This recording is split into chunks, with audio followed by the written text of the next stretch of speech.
O medo é a nossa sombra mais antiga, aquele frio na espinha quando as luzes se apagam, aquele nó no estômago antes de um tombo, aquele pavor vago e sem nome que a gente sente no escuro. No nosso mundo, o medo é só um sentimento, mas no universo de Chainsaw Man, o medo ganha dentes e fome. Aqui, os terrores mais profundos da humanidade não vivem apenas nas nossas mentes. Eles nascem, respiram, eles se alimentam de nós. Cada pavor coletivo, desde as coisas mais simples como um tomate até conceitos aterrorizantes como o próprio futuro, ganham vida própria como uma entidade demoníaca. Eles são o pesadelo que saiu do armário e agora caminha pelas ruas, exigindo seu preço em sangue e terror.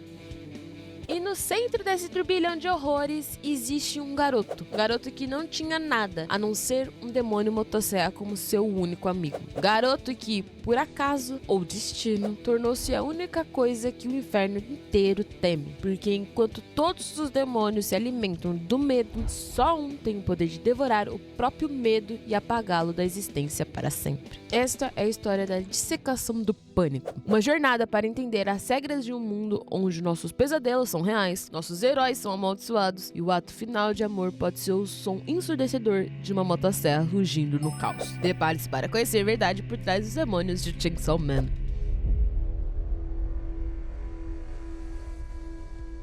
Imagine que cada vez que a humanidade sente um calafrio, cada vez que um pânico coletivo se espalha, esse medo não some no ar. Ele se acumula em um lugar fora da nossa realidade, um reino que os personagens textualmente chamam de inferno, nesse caldeirão de todos os nossos terrores que os demônios nascem. Eles não são criaturas místicas que sempre existiram. Eles são literalmente feitos dos nossos medos. Cada demônio é a personificação viva de um conceito, um nome. E a beleza macabra disso é que nesse conceito pode ser qualquer coisa. Pode ser algo terrível ou inofensivo, como um tomate. E sim, existe um demônio no tomate. E ele é tão bizarro e fofo quanto parece. É estranhamente fofinho. Mas também pode ser algo vasto e abstrato, como o futuro, uma maldição ou a eternidade. Agora a pergunta que vem na cabeça é: por que o demônio do carro seria mais poderoso do que o demônio do café? Como a máquina mesmo explica. Um carro em si não é assustador, é a ideia por trás dele. É o medo de ser atropelado, a lembrança de um acidente, o trauma de perder alguém. O poder do demônio não vem do objeto em si, mas da carga emocional, do medo que os humanos depositam naquela ideia e o peso do pavor coletivo que define quão forte uma dessas criaturas será. Isso nos leva a uma das regras mais fascinantes e cruéis desse universo: o ciclo da reencarnação. A morte para um demônio é, na maioria das vezes, só um pequeno inconveniente. Se um demônio é morto aqui na Terra, ele simplesmente reaparece no inferno. E se ele tem o azar de ser morto no próprio inferno, ele renasce na Terra. É um sistema de reciclagem de terror infinito. Eles voltam, mas com uma grande diferença: suas memórias e personalidades são apagadas. Eles são essencialmente um novo ser, mesmo carregando o mesmo nome e o mesmo poder. Mas é claro, como em qualquer boa regra, existe uma exceção. Uma única, violenta e gloriosa exceção, que quebra todas as regras do jogo. Mas essa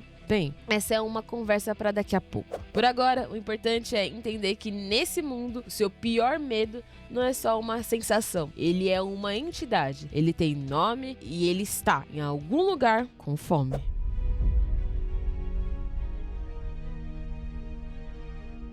Então, como será que essas criaturas nascidas do medo realmente funcionam? Como elas vivem, o que as movem? Se você parar pra pensar, a anatomia de um demônio é um reflexo direto e distorcido do conceito que ele representa. A boca do demônio serpente, por exemplo, não é uma boca comum, é uma armadilha horrível feita de braços humanos entrelaçados. É como se a própria ideia de ser engolido por uma serpente ganhasse forma, mas ao mesmo tempo, o inofensivo demônio do tomate tem olhos e membros que parecem humanos, o que é estranhamente perturbador. Mas por trás de todas essas formas bizarras, existem dois combustíveis universais que todo demônio precisa para existir: sangue e medo. O sangue é como gasolina e o kit de primeiros socorros deles. É o que permite que eles se regenerem de ferimentos horríveis em questões de segundos. Já o medo é o que dá a eles poder bruto. quanto mais a humanidade teme diante da ideia que um demônio personifica, mais forte e formidável ele se torna. E é por isso que atacar humanos não é apenas um passatempo sádico para a maioria deles. É uma questão de sobrevivência e de busca mais poder. É um ciclo vicioso. O demônio aparece, causa pavor. Esse mesmo pavor o torna mais forte para causar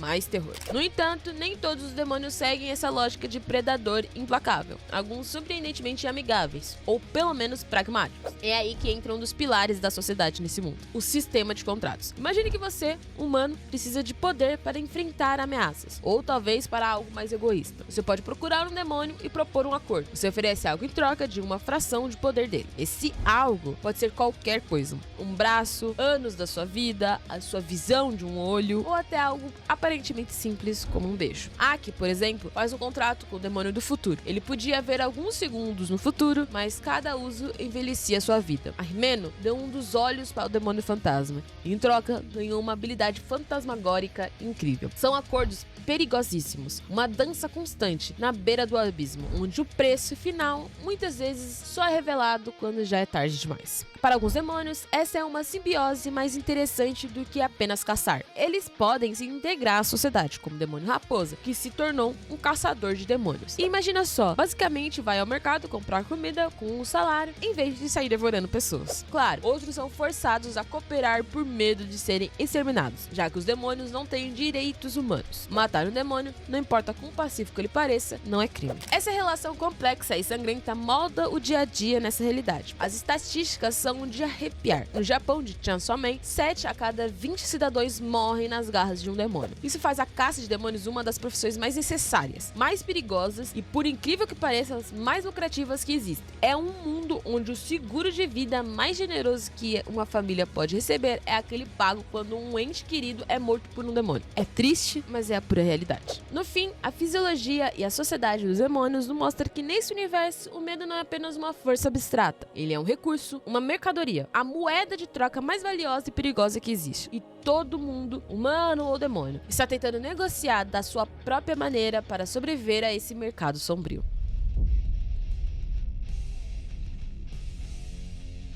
Agora as coisas começam a ficar ainda mais complexas e interessantes, porque nem toda criatura sobrenatural que vem também é um demônio, entre aspas, puro. A linha que separa humanos de demônio é incrivelmente tênue, e cruzá-la gera tipos muito diferentes de seres. É como se o universo criasse uma taxonomia própria do horror, e entender essas categorias é essencial. Vamos começar pelas aberrações. Imagine um demônio que, em vez de tomar sua própria forma, decide habitar um cadáver humano. O resultado é uma aberração. Elas são consideradas mais fracas que os demônios em sua forma plena, mas ainda assim perigosas. Elas também mantêm versões reduzidas de seus poderes originais. É claro, ainda podem se regenerar bebendo sangue. O exemplo mais querido e caótico que temos é a nossa própria Power. Ela é, na essência, o demônio do sangue, mas ela vive no corpo de uma jovem garota que já estava morta. E é por isso que ela tem essa aparência humana, mas com seus chifres característicos e personalidade de uma gata egoísta e encantadora. Ela não é uma humana transformada, é um demônio usando um corpo como uma roupa, que ela de certa forma acabou se afeiçoando à peça. Mas quando a fusão é muito mais profunda,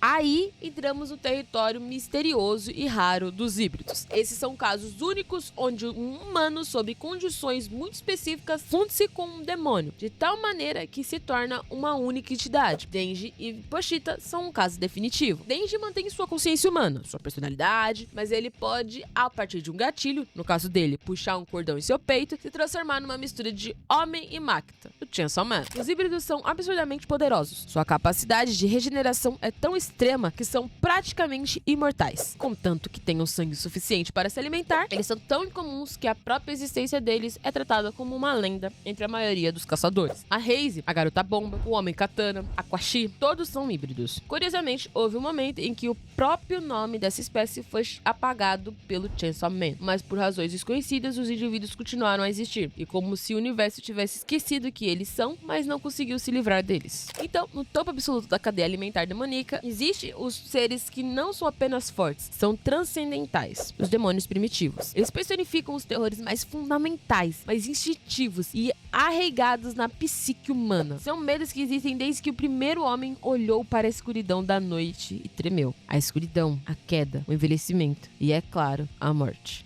Essas entidades são tão antigas e tão poderosas que elas nunca morreram. Diferente de todos os outros demônios, elas nunca experimentaram o ciclo de reencarnação. Elas sempre habitam o inferno, imponentes e eternas. O seu poder é uma escala tão vasta que assusta os próprios demônios. A mera aparição do demônio da queda na Terra foi suficiente para fazer o Uru, o demônio da guerra, fugir em puro pânico. Ela sabia que não havia nada que a humanidade atual pudesse fazer para sequer machucá-lo. Por trás de tudo isso, pairando o universo como uma sentença final, está o mais forte de todos, o grande rei do terror, a profecia, o demônio da morte. Ele não é apenas um dos primitivos, ele é o mais velho, o mais poderoso, a personificação do fim inevitável de todas as coisas. Sua chegada prevista para acontecer promete inaugurar o capítulo final, a Era dos Demônios. O plano da morte, que se disfarçou de fome, é tão complexo e grandioso que envolve manipular o Chainsaw Man e a guerra para um confronto cósmico que desafia a própria compreensão.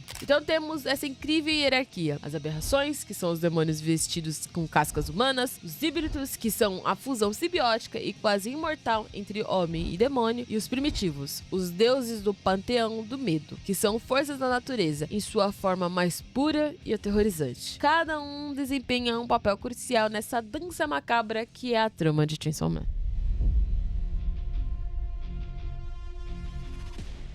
Agora a gente chega no ponto que é talvez o conceito mais genial e perturbador de todo o universo de Chainsaw Man. Porque em um mundo onde o medo é eterno e os demônios renascem sem parar, como você quebra o ciclo que parece infinito? A resposta é simples, barulhenta e vem na forma de um garoto com uma motosserra na cabeça. Imagine a seguinte cena: um demônio poderoso é derrotado. Todo mundo comemora, certo? Errado. Porque aquele demônio, mais cedo ou mais tarde, vai voltar. Ele vai renascer no inferno com uma nova personalidade, talvez até mais perigoso que antes. A luta da humanidade é, por natureza, uma guerra sem fim, uma batalha de contenção. É como tentar enxugar gelo. E aí entra o demônio da motosserra. Ele não segue as regras, na verdade, ele as destrói completamente. Quando Chainsaw Man devora um demônio, ele não está apenas matando uma encarnação, ele está fazendo algo muito mais profundo e aterrorizante. Ele está apagando o conceito que aquele demônio representa da existência. É como deletar uma palavra do dicionário da realidade. De repente, aquela coisa deixa de existir, não só fisicamente, mas na memória de todos na história, na própria consciência coletiva da humanidade. Chainsaw Man comeu o demônio das armas nucleares. O que aconteceu? As bombas atômicas simplesmente desapareceram. Ninguém lembrava como construí-las, ninguém lembrava que elas sequer existiam. A história foi reescrita. Ele comeu o demônio da Segunda Guerra Mundial e o demônio nazista. De repente, a Segunda Guerra Mundial não existia mais nos livros de histórias e nem na memória de ninguém. A União Soviética nunca caiu como conhecemos. O mundo é radicalmente diferente porque as ideias inteiras foram extintas da realidade. Isso vai além de matar o monstro. Isso mata uma ideia. E para os demônios, isso é a única e verdadeira morte. E no fim absoluto, não há renascimento, não há inferno, não há nada. É o esquecimento total. E é por isso que o Chainsaw Man é a única coisa no universo que os demônios mais poderosos temem de verdade. Eles não têm medo de lutar, não têm medo de morrerem temporariamente. Eles têm medo de serem comidos. Eles têm medo de deixarem de ser uma memória, um conceito, um nome. O rugido da motosserra não é só um som de batalha, é o som do apagador, da aniquilação conceitual. E isso explica tantas coisas. Ele explica porque a Máquina, um dos 4 cavaleiros, tinha um plano tão complexo e obsessivo em torno de Denji. Ela não queria apenas o poder dele, ela queria usar esse poder de apagamento para criar um mundo melhor, segundo a visão distorcida dela, eliminando a existência de tudo que ela considerava mal. E explica os planos da morte em querer usar o poder da Chainsaw Man da guerra em um esquema tão grandioso que é difícil até de compreender. Mas até esse poder absoluto tem suas nuances. Em alguns casos, se o conceito for vomitado de volta, ele pode ser restaurado. E se a humanidade, em sua teimosia, reinventar coisas a partir do zero, como Estados Unidos supostamente reinventaram as armas nucleares do zero no enredo,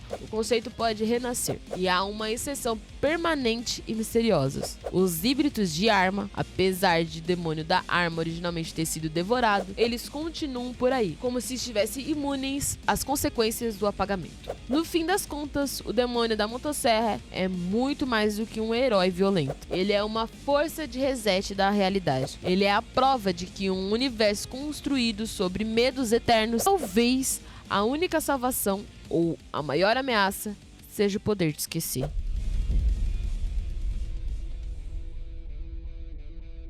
É fascinante como Fujimoto não criou um sistema de monstros do zero. Ele foi buscar na própria psique humana, nos nossos mitos e medos mais ancestrais, para construir a base dos demônios. Se você parar para analisar, eles não são invenções puras. Eles são a encarnação de conceitos que já assombram humanidades há milênios. Na verdade, os demônios de Chainsaw Man são o que em ocultismo e algumas filosofias se chamam de egregoras. São entidades que nascem e se alimentam dos pensamentos, emoções e crenças coletivas de um grupo. Um medo compartilhado por milhões de pessoas, como um tempo, ganha uma vida própria. Fujimoto essencialmente pegou essa ideia e colocou na rua com dentes e fome. Isso se conecta diretamente com a psicologia de Carl Jung e a sua teoria do inconsciente coletivo. Jung acredita que abaixo da nossa mente individual existe uma camada profunda compartilhada por toda a humanidade. Um servatório de arquétipos, símbolos e instintos primordiais. Os demônios primitivos são a personificação perfeita disso. O medo da escuridão, o medo da queda, da morte, esses não são medos que a gente aprende. Eles já estão lá, desde o início. São os arquétipos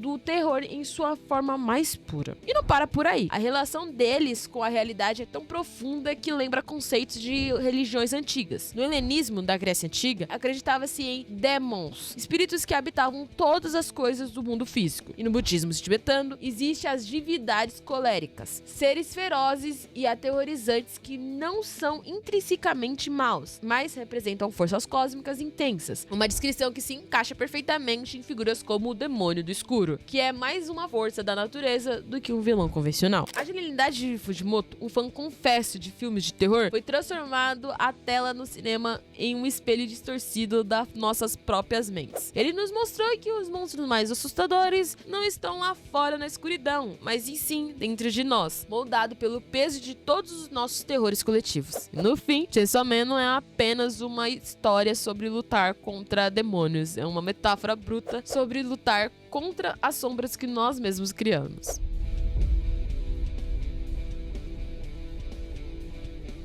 Os demônios de Chainsaw Man, no fim das contas, são muito mais do que monstros assustadores. Eles são um espelho grotesco e fascinante da nossa própria psique, mostrando que o nosso maior inimigo pode ser o próprio terror que cultivamos dentro de nós, coletivamente. Enquanto a humanidade continua a temer esse ciclo de nascimento e violência nunca terá fim. Mas no centro desse turbilhão de horrores, existe uma esperança improvável e barulhenta. Um garoto que, ao invés de se curvar ao medo, o devora. A grande questão que fica é se as coisas como o amor, a lealdade e a humanidade crua do Denji será forte o suficiente para enfrentar o medo final e absoluto, próprio fim de tudo, personificação da chegada do demônio da morte. O rugido da motosserra pode ser a única resposta para o silêncio eterno. Se essa nossa jornada pelo universo de Chainsaw Man fez você refletir sobre medo, poder e humanidade, que tal passar esse vídeo para alguém que também curte desvendar essas camadas mais profundas? Deixa seu like aqui embaixo, ajuda muito a espalhar essa análise para mais gente. Valeu mesmo por ter embarcado nessa até o final e até a próxima.